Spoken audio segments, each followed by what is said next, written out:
Cette chaîne est soutenue par Parkedge, la passion des jeux pour tous. Bonjour à tous, j'espère que vous allez bien. Je vous rappelle que vous disposez de 5% sur parkedge.com, sur tout le magasin hors promotion. N'hésitez pas, ça permet de soutenir la chaîne. Aujourd'hui, comme vous le voyez, on se retrouve pour du Lorcana et pas n'importe lequel. Aujourd'hui, ça va être le vol au palais, quête des illumineurs. Jafar a volé la couronne et il va falloir la reprendre. C'est un jeu en totale autonomie sur lequel on va pouvoir et devoir surtout récupérer la couronne pour battre Jafar, le vilain Jafar. Voilà, découvrons tout de suite le contenu de ce magnifique coffret de jeu. Alors l'intérêt de ce coffret de jeu, c'est que vous pouvez jouer tout seul en solo, déjà pour vous familiariser si vous ne l'êtes pas avec le jeu Lorcana. Donc c'est bon, déplie donc ce magnifique tapis. Ça va être le tapis de jeu qui va nous permettre de jouer avec les différents archétypes de decks qui ont été construits à l'intérieur. On va l'ouvrir en deux. C'est un c'est en carton résistant, hein. Il est très joli, il est très très beau comme vous le voyez. On a vraiment la totalité de l'espace pour jouer. On a quoi? On a la zone de l'or ici, qu'on explique. Je vais vous l'expliquer, hein, pourquoi elle va jusqu'à 40. Si vous êtes habitué de l'Orcana, vous savez que pour gagner, il faut 20 or. Or là, on en voit 40.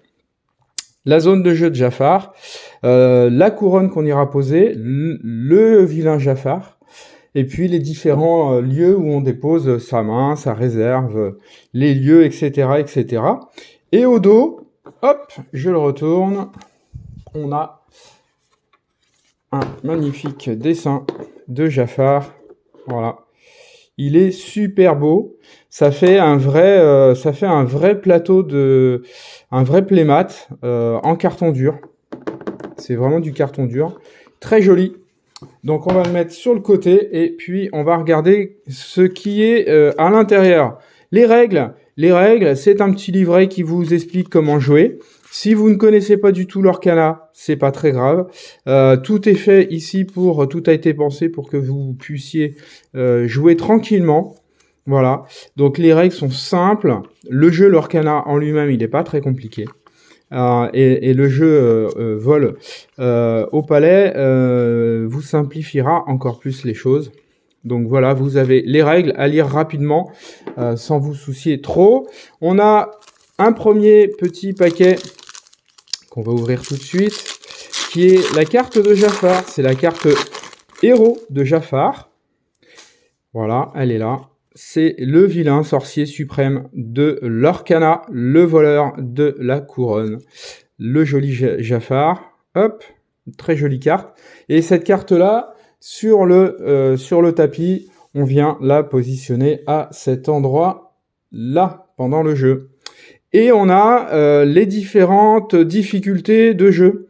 C'est ce qui va nous permettre d'affronter Jafar en solo ou à deux. Et c'est un jeu qui peut se jouer de 1 à 4.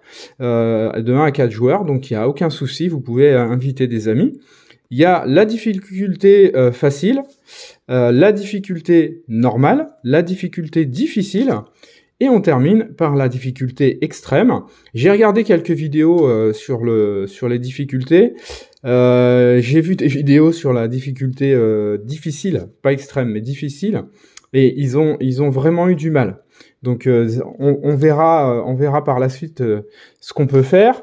La couronne reforgée. Voilà, la fameuse couronne qu'il faut réussir à voler à Jafar, puisque c'est lui qui en dispose au début du jeu. Hop. Au début du jeu, donc, Jafar dispose de la couronne, voilà, avec un joli dos. Hein. La couronne qui a un effet, quiconque détient cet objet au début de son tour gagne 2 éclats de l'or. Les éclats de l'or, ils sont ici, hein, vous les comptez ici, donc au fur et à mesure, à chaque début de tour, automatiquement, vous en gagnez 2 du moment que vous disposez de cette carte. Si cet objet devait quitter le jeu pour une raison quelconque, Jafar le vole à la place. Ça veut dire que si on avait le moyen de faire quitter le jeu à cette couronne, Jafar revole de nouveau la couronne. Tant que Jafar a cet objet, il ne peut pas perdre la partie. Ce qui veut dire que vous ne pouvez pas la gagner, forcément. Et elle se positionne ici sur le tapis pour commencer. Et là, vous voyez, on a 3 magnifiques boîtes qui vont vous permettre de ranger les différents decks qui sont proposés dans ce coffret. On a deux boîtes pour les decks des illumineurs, hein, qui correspondent au jeu Pinocchio et Anna. Et Volt Dingo pour l'autre. Et celui-ci, c'est pour ranger le deck de Jafar, puisque Jafar, vous allez l'affronter, donc il lui faut également des cartes. Un deck, je rappelle pour ceux qui ne seraient pas familiers avec le terme, un deck, c'est un gros paquet de cartes. En l'occurrence, ici, c'est 60 cartes, puisque les règles de l'Orcana sont sur la construction d'un paquet de cartes de jeu de 60 quand vous voulez jouer à ce jeu. On a des petites pièces ici, donc on a ce petit élément qui permet d'être positionné sur le compteur de l'or pour dire que Jafar, à chaque fois qu'il gagne de l'or, vous avancez son petit jeton au regard du nombre de l'or qui sont positionnés sur la bande. Et puis on a deux petits comme ça là. On en a même plus que 2. Je croyais qu'il n'y en avait que 2, mais non, il y en a vraiment plus. 3. Il y en a 4. Il y en a 5. Impeccable. Bon, vous voyez, il y en a beaucoup. Qui vont vous permettre d'être utilisés pour vous. Si vous jouez à 1, 2, 3 ou 4, vous pouvez, en les déplaçant, voilà, compter combien vous avez de l'or en bas. Alors c'est vrai que c'est pas super pratique, ça aurait été bien que ça soit légèrement remonté pour avoir suffisamment de place. Donc je verrai si j'utilise pas plutôt un compteur de l'or pour moi et que j'utilise cette bande là uniquement pour Jafar. Et puis on retrouve tout un tas de petits jetons comme ça avec des compteurs -5, -1, -3, etc. dessus, qui vont permettre de jouer tout au long du jeu, puisque le but c'est de faire en sorte d'évacuer le plateau de jeu de Jafar en essayant de le réduire à 0. Alors, on va commencer par celui-là, le premier deck, hein, ça s'appelle bien un deck, voilà, il est enfermé dans du papier, ça c'est plutôt pas mal, plutôt que du plastique, hein, le papier c'est quand même plus agréable. Voilà, parfait. Déjà à ouvrir c'est plus simple, surtout pour les gens pas doués comme moi. Et en plus c'est recyclable. Et on commence sur une superbe carte. Comme vous pouvez le voir, on a un magnifique Pinocchio. Un Pinocchio du 7-8. Hein. C'est marqué ici. Le numéro 8, ça indique quel est le 7 en cours. Donc le Jafar, hein, le règne de Jafar. Alors, le numéro, vous voyez, 224 sur 204, ça veut dire qu'il est hors carte de collection, la carte du set complet. Normalement, ça va jusqu'à 204. Et toutes celles qui sont après 204, ce sont des cartes spécifiques, comme les enchantées, par exemple. Et celle-ci en fait partie. Elle est super jolie. Elle est foil. Hein, ça se voit bien à l'écran. Elle est vraiment très, très belle. Donc ça, c'est une très jolie carte légendaire. Le sigle ici, c'est légendaire. Suivi par Elsa. Ah oui, j'ai dit Anna tout à l'heure, mais non, excusez-moi, effectivement, c'était Elsa.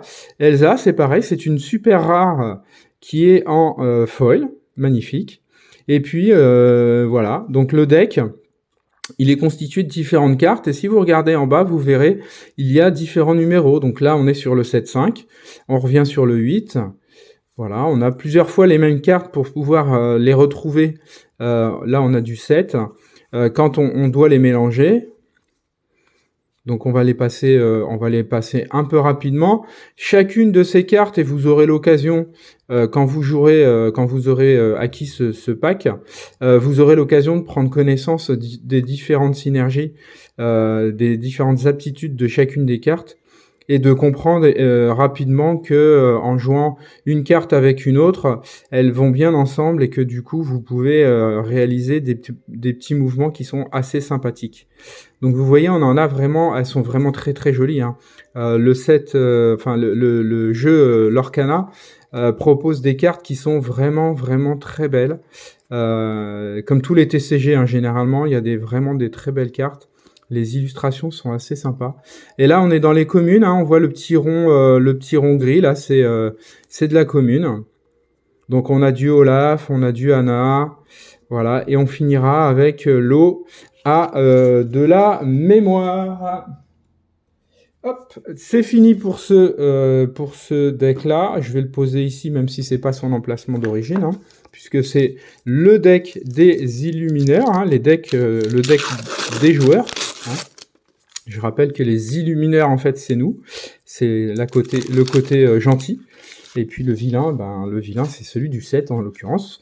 Il y a eu Ursula, et puis sur le 7-8, c'est Jafar. Un dingo, alors là c'est pareil, hein, 223 sur 204. Donc c'est pareil, elle est foil, elle est magnifique, très très jolie carte. Voilà, une sorte de foil un peu, ouais, search foil, un peu ce qu'on appelle hein, sur les cartes Magic, hein, pour ceux qui connaissent. Ça fait comme des vagues de foil. C'est assez joli. Et pareil pour Volt. Volt, je le trouve magnifique. L'illustration, je la trouve vraiment très jolie. Mais en plus, foil comme ça, elle est superbe. Ouais, elle est vraiment superbe. Alors, ce qui est marrant, c'est qu'on a deux cartes qui ne sont pas les mêmes. Et les numéros, pour autant, sont les mêmes. D'accord ? Et ensuite, c'est pareil, hein, on retrouve des cartes rares, des cartes super rares, avec leurs numéros respectifs, et puis les différents numéros de set qui sont juste à côté. Donc Vincenzo, on a du Raya, du Prof, hein, vous voyez, on a du rare hein, quand même. Nani, Stitch, notre ami Stitch, Jacques, ça c'est une chanson, invitation au bal, c'est une action, un objet, hop là. Alors vous inquiétez pas, hein, tout est expliqué comme je le disais, dans la règle du jeu. Il y a des personnages, il y a des objets, il y a des chansons, et chacun a son action, hein, ses actions à réaliser. Donc vous inquiétez pas, tout est expliqué. Et puis là, pendant cette vidéo, je vais vous donner 2-3 informations concernant le jeu, une fois qu'on aura fini de visualiser les 3 decks.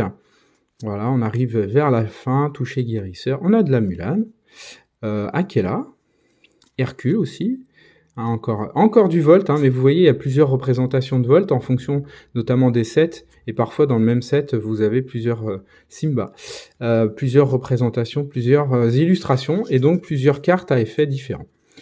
Voilà pour ce second deck avec lequel vous pouvez jouer. Soit jouez vous tout seul si vous voulez expérimenter les 2 decks face à Jafar, soit vous constituez une équipe avec un ami ou de la famille, et chacun un deck, et puis vous allez essayer d'aller battre le deck de Jafar. Hein. Il a un dos reconnaissable, hein, qui est différent au dos habituel.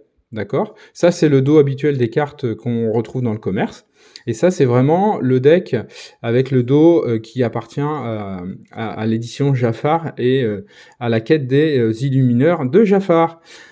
Donc, on retrouve la même chose, des cartes qui sont toutes, ici, vous voyez, numérotées. Hein, donc de 1 jusqu'à 35 pour ce deck-là, et un petit sigle, un petit symbole qui, lui, ne changera pas en fonction des raretés, qui est le sigle des Illumineurs, hein, du jeu des Illumineurs, avec là, en l'occurrence, des illustrations alternatives qu'on ne retrouve pas sur les autres cartes. Voilà, le vilain Jafar. Voilà, donc on passe les cartes, et c'est pareil, toutes les cartes qui sont là, ce sont des cartes à effet qui vont venir contrecarrer vos propres cartes de vos decks que vous allez tenter de jouer pour essayer de récupérer la couronne et d'atteindre les 20 lore pour gagner face à Jafar. Voilà, un magnifique serpent, un bassin.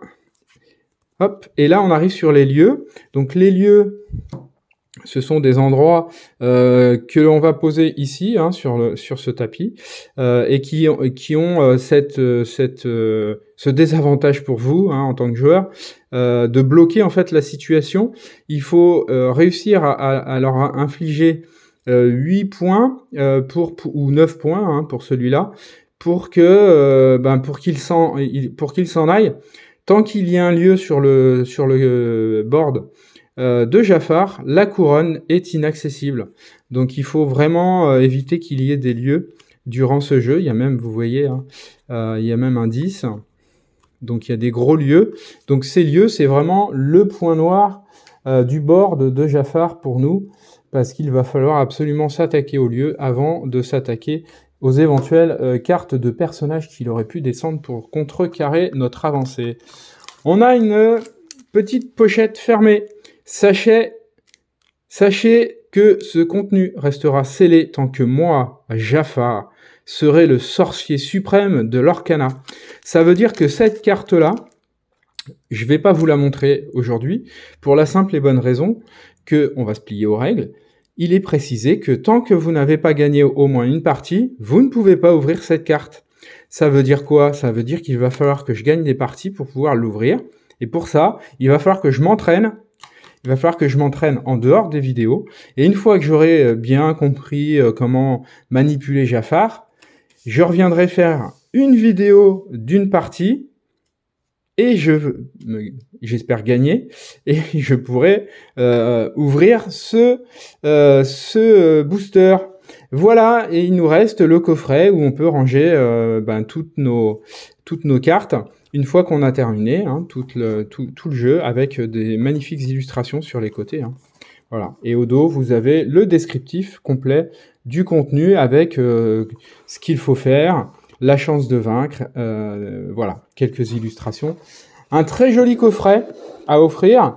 Je vous rappelle que pour ce jeu-là, il y a les règles, bien sûr, du jeu, mais il y a les règles du jeu Lorcana qui s'appliquent. Par exemple, pour pouvoir jouer une carte de votre main, vous devez avoir ce qu'on appelle de l'encre. L'encre, ce sont des cartes comme celle-ci, par exemple, si je ne veux pas la jouer, qui doivent obligatoirement avoir le symbole doré autour du chiffre. Je vais vous en montrer une qui ne l'a pas. Voilà, on voit tout de suite la différence. Là, il y a une sorte de, on va dire une corde à nœud ou un petit rond un petit peu particulier, alors que là, il n'y est pas. Celle-ci, je vais pouvoir la mettre à l'envers dans ma zone d'encre, et ça me fait une encre. Ce qui veut dire que si j'ai une carte qui vaut 1, est-ce que j'en ai une dans la main? Est-ce que j'en ai une dans la main? Non, j'en ai pas dans la main. J'en ai pas dans la main. J'ai vu une carte à 2. J'ai vu passer une carte à 2. Voilà, j'ai une carte à 2. Il me faudra donc avoir déposé 2 cartes en encre sur mon board à moi pour pouvoir épuiser mon encre, les tourner comme ceci, et enfin pouvoir jouer la carte qui aura le chiffre ici.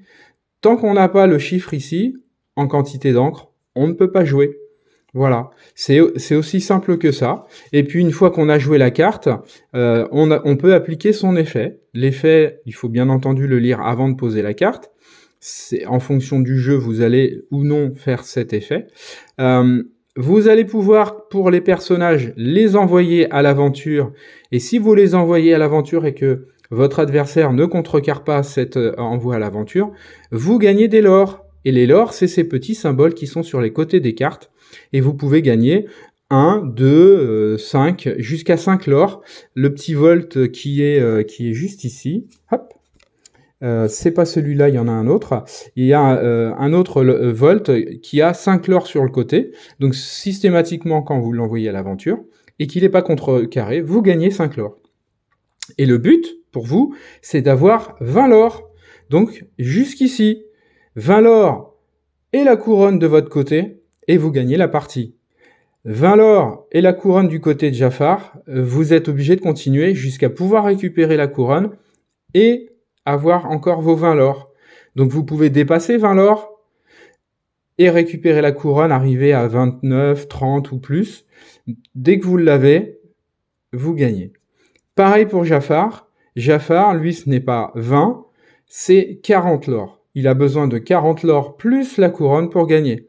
L'avantage, c'est que la couronne, c'est lui qui l'a au départ, et s'il arrive à poser un lieu rapidement, il va vous bloquer et disposer de la couronne bien plus longtemps. Donc voilà, vous avez à peu près compris l'archétype de ce jeu en solo. On voit des petits numéros sur les différentes cartes, 3, 4, 0, 4. C'est la force et la résistance de chacune des cartes. Quand vous posez une des cartes, celle-ci par exemple le Pinocchio, elle a 0 d'attaque et 4 de résistance. Ça veut dire qu'elle n'infligera aucun point de dégâts au scorpion métallique si je l'envoie en défi contre cette carte. Par contre, lui, il a 8 de dégâts possibles, et si je l'envoie en défi, eh bien, n'ayant que 4, je serai obligé de me défausser de ma carte Pinocchio. Ça veut dire que je la mettrai de côté et je ne pourrai plus la jouer puisqu'elle ne sera plus en jeu. Donc vous voyez, il va falloir cumuler parfois plusieurs cartes en défi sur une seule pour pouvoir réussir à la combattre, sauf si vous avez un chiffre qui est égal ou supérieur à celui qui est en résistance de la carte opposée. Et c'est pour ça qu'on a des petits compteurs. Parce que si je lui inflige 3 à cette carte-là, il lui en restera encore 2 possibles, hein, 5 moins 3, 2. Donc ici, vous aurez des petits compteurs que vous viendrez positionner. Donc je vais lui mettre moins 3, puisque je lui inflige 3, et je le positionnerai sur la carte, et ça fera 8-2, pardon, à la place de 8-5. Voilà, et au tour d'après, si je veux le recommencer, eh bien, il me faudra 2 pour pouvoir envoyer cette carte à la défausse. Voilà pour le jeu posé. Je vais essayer de prendre un peu la mesure du jeu en dehors, faire quelques parties, et puis je reviendrai sur une vidéo prochaine où je vous montrerai une partie complète. Une partie complète dure en moyenne entre 25 et 30 minutes. Donc on se fera une petite vidéo rapide. Si vous achetez ce kit-là pour jouer, je vous invite fortement, c'est pas une obligation, mais je vous invite à le faire, pensez à protéger les cartes.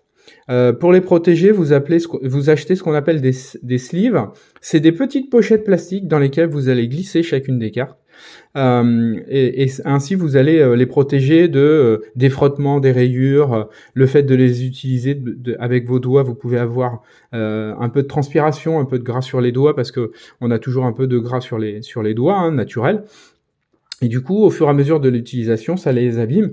Et du coup, si vous voulez conserver dans un état proche du neuf, je vous conseille de les sleever toutes. De manière à pouvoir conserver ce jeu en état, et puis surtout parce que si vous faites évoluer vos paquets, parce que vous pouvez faire évoluer ces decks-là avec les cartes additionnelles qui sont vendues dans vos boutiques préférées, notamment sur Parkage, vous pouvez modifier ces 2 decks-là, vous pouvez les modifier en ajoutant ou en soustrayant certaines cartes qui vous plairaient plus. Eh bien, ça vous permettra aussi de faire des échanges ou de la revente de cartes plutôt que de les stocker si vous n'êtes pas collectionneur. Voilà, c'est fini pour aujourd'hui. Je vous rappelle encore une fois que vous disposez de 5% sur Parkage.com, donc aussi bien pour ce type de jeu que pour les boosters, que pour les sleeves. Il n'y a pas de souci. Tant que c'est pas en promo, les 5% s'appliquent. Ça permet de soutenir la chaîne. Je vous remercie encore de me soutenir en regardant, en mettant des petits pouces. Et puis, n'hésitez pas à vous abonner si c'est pas déjà fait. Mettez des petits commentaires si vous avez envie. Et il n'y a pas de souci, j'y répondrai, ça sera bien volontiers. Et je vous dis à très bientôt.